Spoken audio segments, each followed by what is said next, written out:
Mike Moore Media, the first place to hear Rockingham County news and information. It's our monthly Team Reidsville podcast. Today with Haywood Cloud Jr., Assistant City Manager of Community Services, Judy Yarborough, City Marketer, and Jeff Garska, Economic Development Director. The topic today, good news about the Old North State League. Haywood, Judy, Jeff, good to have you all on the program. Let's start with you, Haywood, and let's talk about the economic development focus to begin. Well, thank you for having us again, Mike. I don't think it's a secret by now to know that our city manager, Preston Mitchell, since he came in the city of Reidsville several years ago, his focus has been on economic development. So this idea of the Old North State Collegiate Baseball Summer League was something he looked at several months ago, gave me a call and asked us to take a look at it. I think this just is another idea from a long list of ideas that he's brought to the table. Sure. That has an economic development impact. That's exactly right. Baseball, very popular as it continues to grow in Reidsville, has a rich history actually going back to the 1930s. But bring us up to date on what's the history of the Old North State League, Haywood? Well, the Old North State League was established in 2018, and it's the newest summer collegiate baseball league in North Carolina. And over the years, you know, baseball has evolved throughout North Carolina. In the early 1900s, every rural town in the state had a town team made up of mill workers. Now North Carolina is known for having some of the best college baseball teams in the country. Mm-hmm. The Old North State League is truly a league for players. It's a league that each player can develop, showcase their abilities in front of scouts, while also giving them an opportunity to enjoy the summer in this great state. This league will end up, hopefully, stretched to every, according to the owners, stretched to every corner of the state, and they give players a chance and fans a chance to see the most beautiful scenery in the South, whether it's the mountains of the western part, pine trees of the central part of North Carolina, or along the beaches in the Outer Banks. So we're excited about this opportunity. Oh, yeah. This is really cool. Go over the other teams that we have just for FYI here, Haywood. So there are 8 teams so far in the Old North State League, and Reidsville will be the 9th one. Right now we have a team out of Ramsdale, North Carolina, the Deep River Mud Dogs, the Guilford Lumber Kings out of Greensboro, the Triad Tribe out of High Point, the Carolina Coyotes out of Fayetteville, the Swepsonville Sweepers out of Graham, North Carolina, the Moxville Muscadines out of Moxville, Bull City Crash out of Durham, and the Lexington Flying Pigs out of Lexington. All right. Those are some interesting names. So, and then we add Reidsville to the list, number 9. Yes, sir. Okay. What about the schedule?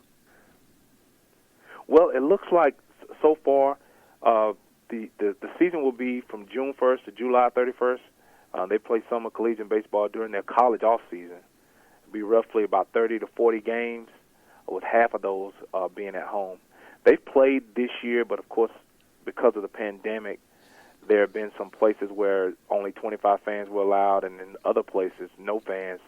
But that will be, of course, be normal once we get out of this pandemic. Mm-hmm, yeah. So normally the schedule June 1 through July 31. So we're really looking ahead to next year, the 2021 season, and all we're talking about. Yes, sir, absolutely. That's exactly what we're looking for. Yeah. Well, thank you for the materials you sent. I printed everything out, and it just kept printing, because I have some really neat photos, what you're doing at J.C. Park Field number 3. So this is exciting. Tell us what's going on there. Well, our fields currently are set up more for youth baseball and youth softball. But with the addition of collegiate baseball, of course, we had to expand the fence, increase and move the lighting.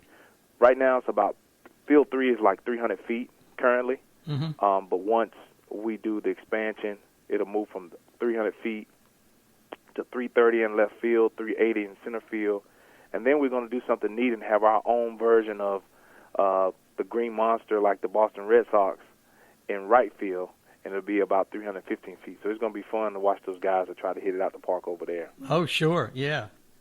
And you're making some other improvements too. Yeah, we're going to add a PA system, so that's going to be nice to be able for people to be able to hear the play-by-play. We're going to purchase additional bleachers where we'll have around the back of the home plate, kind of like you see, in the majors and some college places where people can view the pitch coming in and the hit going out. Sure. And we're also doing some, because we've having to extend the fence line and the lighting, we'll have to do some paving and restriping on the parking lot to make sure we have proper ingress and regress along with parking. You're making some big changes to accommodate this team. Yes, sir, we are, and it's only going to continue to enhance what we already have. I think by expanding the field, we'll not only continue for it to be used for our recreation and softball leagues, but we can host a whole variety of other tournaments, and we'll be able to host several older kids now that the field will be bigger. But what the expansion of Field 3 will do to the smaller kids getting a chance to play on that in the off season of the Collegiate Summer League will be great. Even though they won't be able to knock it out of the park, just being on that field, I think, will be exciting for them. Oh yeah, won't that be great? Well, I know this is good news on many different levels. But let's talk about the impact for the residents. Haywood, what does this mean? Well, I think one thing Preston has stressed since he's been here and our whole team Reidsville staff does is quality of life.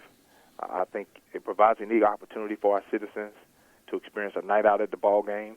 I think Jeff and Judy will talk about the local economy boost, visiting fans, staying in our hotels, eating in our restaurants, and shopping at our stores. I think it's going to be a really exciting time. I think welcoming Old North State to the city of Reidsville, it just provides a unique opportunity. And this type of experience will only strengthen the Reidsville community, and we're excited about it. Oh, we're excited with you. Well, Judy, let's turn to you because, a big part of this is the economic impact. So give us that good news. Well, I think, depending on the games that are going to be played there, and, Haywood touched on part of that, but some of these tournaments that can be brought in, there's one that's called a perfect game, and that can bring 20 to 40 teams in each one of those tournaments. And just think about how many people will be staying in hotel rooms for that kind of thing, eating at our restaurants, getting gas at our gas stations, possibly visiting Hibbett Sports. I mean, it has a huge economic impact all the way around. But one of the big things that it does is, those of us that are in the tourism industry refer to it as heads and beds. Mm-hmm. So that's the people that spend the night in our local hotels. In the state of North Carolina, there is an accommodations tax, and you find it in any state you go to. I'm sure you go stay at a hotel, you look at that bill at the end of the stay, and you're like, Lord, look at all these taxes I've just paid. But that accommodations tax that's paid in our hotels in North Carolina comes back to the local communities, and that money is mandated through legislation on how you spend that money. So that money is used to promote tourism outside your area. So every time somebody spends the night in a hotel here in Rockingham County and specifically in the Reidsville market, a percentage of that comes back locally, not only to the county but to the cities.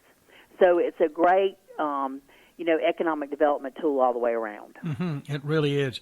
And that adds up really over the course of a year, doesn't it? Oh, certainly it does. I mean, if you were to look at the county economic development, it's actually the convention or the visitors area of the county, you would see that their budget is, they get a good chunk of change based on that accommodations tax. And then I think it's 3.5% that comes back to the cities in Reidsville and Eden as well from our local hotels. Mm-hmm. Okay. Thank you, Judy, for that. Jeff, let's turn to you and get a little more information about the economic impact that this is going to have for Reidsville. Yeah, well, Judy and Haywood have summarized it really well. Just a couple of specifics. We looked at just kind of the per capita impact. There's some studies about minor league baseball, and a lot of it is to justify publicly funded stadiums and fields. They have to show a positive impact to get people excited about the city spending a bunch of money in some other places on stadiums, and Greensboro is a good example, and Winston-Salem was privately funded. And these aren't teams that are flush with cash. I mean, minor league baseball is in some cases, it's almost a community service, even though there's a very important baseball aspect to it from developing talent. So we looked at the lowest level minor league, pro, even below probably the low single A level, has upwards to a $200 per capita economic trickle. And that may not sound like a lot until you multiply it by 15 or so thousand Reidsville residents, and of course the census will help us get that higher, by the way. Mm-hmm. That's a $3 million annual impact. So even if you took a third of that, $75 to $100 of impact per capita, we're still in the million range, just of what it'll do for the community in our tax base, and as was mentioned, accommodations tax, sales tax, all those kind of things. So that's a big deal. People will be coming from out of town. I mean, these other teams that Haywood mentioned, where they're from, some of the farthest away ones will definitely be staying.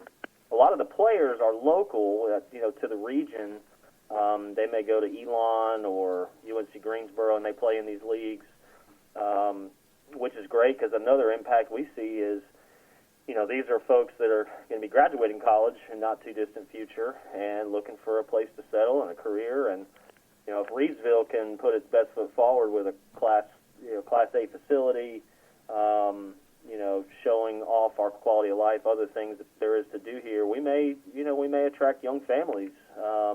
Folks starting a career right out of college, Reidsville's a great place to do it. So we're excited about that potential, and that equals apartments and houses and things like that potentially. And that economic impact we can't even measure at the moment. And we get one resident, that's a success.